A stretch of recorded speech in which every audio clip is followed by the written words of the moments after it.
Collard greens are not delicate. They were never meant to be. From the thick leaves to their stubborn texture, collard greens communicate one message clearly. They were built to endure. Collard greens belong to the species Brassica oleracea, the same species that includes cabbage, kale, broccoli, and cauliflower. But collards represent one of the oldest and least altered forms of this species. They are close to the original. Unlike cabbage, collards do not form a tight head. Unlike kale, they do not curl dramatically. Their leaves grow broad, flat, and heavy, anchored by thick veins. This structure matters. Collard greens evolved in the Eastern Mediterranean and Asia Minor. They were consumed by ancient Greeks and Romans long before they crossed the Atlantic. They were already survival food. Botanically, collards are biennial, but typically grown as annuals. They tolerate cold, poor soil, and irregular care better than many leafy vegetables. They forgive neglect. This tolerance made collard greens ideal for small plots and subsistence farming. They did not demand perfect conditions. They adapted. When collard greens arrived in Africa through trade routes, they integrated easily. When they reached the Americas, they became essential, especially in the American South. Through forced migration and enslavement, African agricultural knowledge met collard greens. Techniques of slow cooking, seasoning, and leaf transformation turned toughness into nourishment. Collard greens became cultural anchors. Flavor-wise, collard greens are assertive. Raw, they are bitter and fibrous. Cooked properly, they become deep, earthy, and complex. They do not soften quickly. This resistance to heat shaped their cooking methods. Collard greens are not sautéed briefly. They are simmered, braised, stewed. Thyme is an ingredient. Long cooking breaks down cellulose. It releases sugars. It transforms bitterness into richness. This is chemistry, not tradition. In southern cooking, collard greens are often cooked with smoked meats. The greens absorb fat, salt, and umami. The liquid becomes pot liquor, rich with minerals and flavor. Nothing is wasted. Culturally, collard greens represent endurance under pressure. They fed generations through scarcity. They appeared on tables not because they were fancy, but because they were reliable.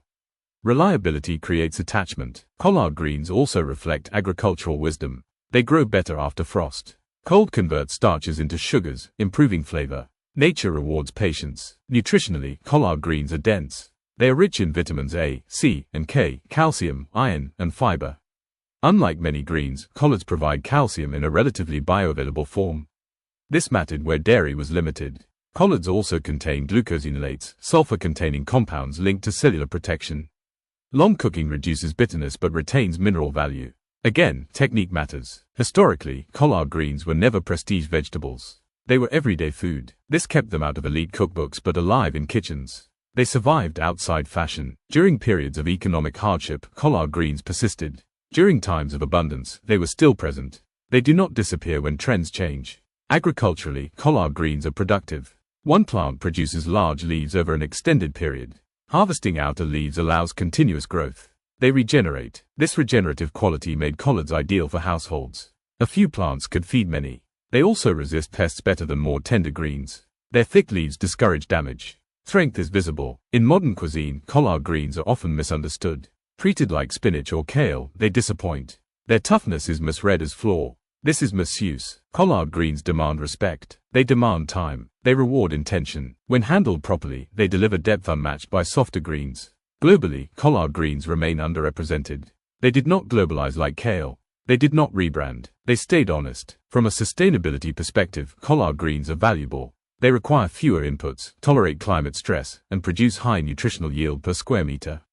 They align with resilient food systems. Collard greens also challenge modern speed.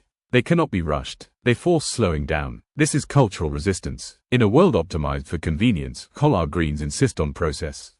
They insist on care. They remind us that survival foods are not primitive. They are refined by necessity. Collard greens were shaped by hardship, but they carry wisdom. They teach that strength can be quiet. That nourishment can be slow. That resilience can be edible. Collard greens are not trendy. They are foundational. They fed civilizations without recognition. They sustained communities without applause. And they continue to do so. Not because they changed, but because they never needed to.